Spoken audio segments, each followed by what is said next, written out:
you were to ask any Star Wars fan what the worst thing about the sequel trilogy is, like what's the worst thing about it, you really get a whole plethora of answers, but I feel like one consistent thing that they'll probably say is that they don't like that Palpatine returns in The Rise of Skywalker. He's a clone, and he just randomly shows up again. And yeah, it is sort of a plot hole, because in Return of the Jedi, Vader throws Palpatine down the shaft and he explodes. And is Vader's sacrifice, are they undoing it? All that type of stuff. And for a long time, for like the last couple of years, we just, like, as a Star Wars community, we sort of just been forgetting about it. We're like, no, I'm not going to talk about it. It's too confusing, even for myself, until The Bad Batch Season 3 came out.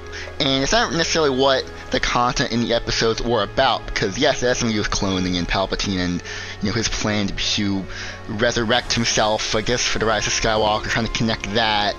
But it's not so much the content, but rather, it kind of opened my ideas to why Palpatine wants to clone himself. Like, the idea of him wanting to clone himself and live forever makes sense to me now.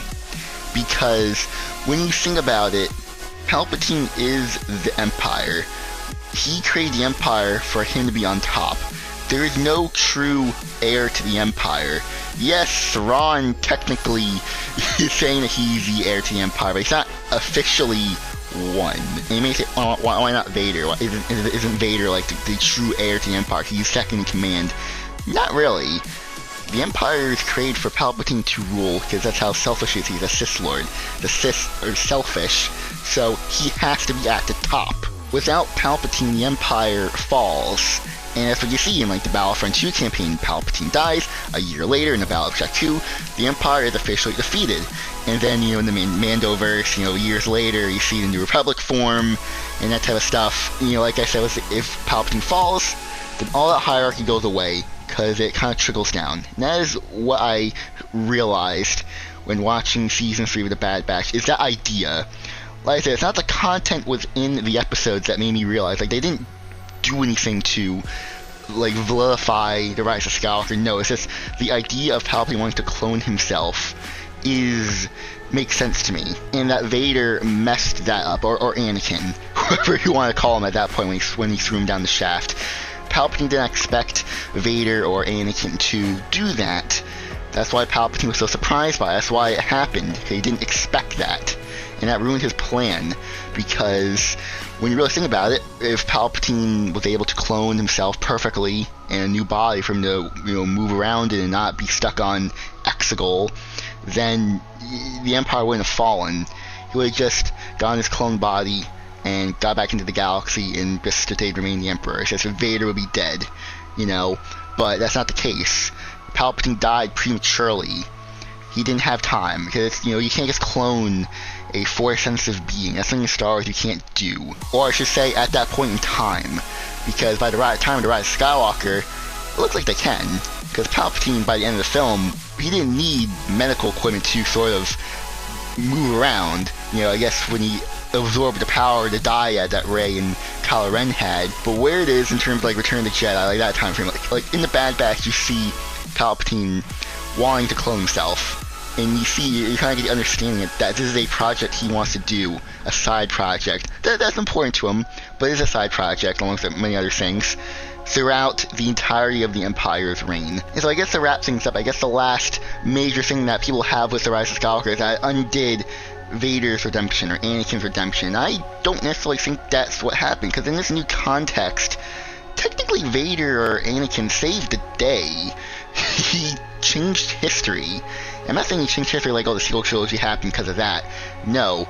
If Vader never killed Palpatine in Return of the Jedi, Palpatine, down the line, maybe years later, who knows, maybe the clone bodies that he was creating, maybe they would have been more perfected, and he didn't had to have been stuck on Exegol for like 30 years. Because when you think about it, Palpatine being stuck on Exegol is the best thing the galaxy had. Because yeah, Palpatine isn't dead, but he's stuck on this planet where he can't do much. He has to rethink things. And, it's sort of bad for him because he can't do anything, and that's why the New Republic formed. That's why, the First Order came about, and the Sith Eternal, so he had to create all these other factions to try to get his galaxy back, which is an interesting idea, and I guess it's a new perspective to look at the sequel trilogy, but to say that Anakin's redemption was spoiled because of the Rise of Skywalker, I don't think that's the case really anymore, or at least it's starting to. To me, I feel like Star Wars is trying to justify what Anakin did and say that no, what Anakin did, he did actually sacrifice himself. It did actually mean something. It wasn't just a waste of an opportunity. No, it actually did mean something because Anakin changed the history of the galaxy by doing that for ultimately the better.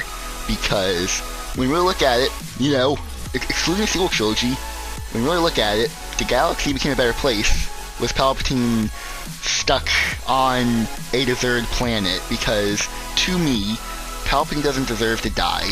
The way Palpatine went out should not have been the way he should have died. He's way too evil. He affected an unfathomable amount of creatures and people across the galaxy for decades. He deserves to suffer for the rest of his eternity, not just peacefully die. That's my opinion on that. Him suffering on Exegol in these decaying bodies over 30 years is a justification for all the terrible things he's done over countless people. And when you really look at that like that, Anakin basically gave Palpatine a worse sentence than death. He made him suffer for the rest of his life, which is justified in my opinion. And when you look at it like that, then what Anakin did, yeah, it was well worth it. I mean, it always was, but it's more well worth it now, knowing in the sequel trilogy that Palpatine has been stuck on this planet for 30 years in these decaying bodies, where he constantly has to be put into another body, where that body will also decay as well, because he's so powerful in the Force.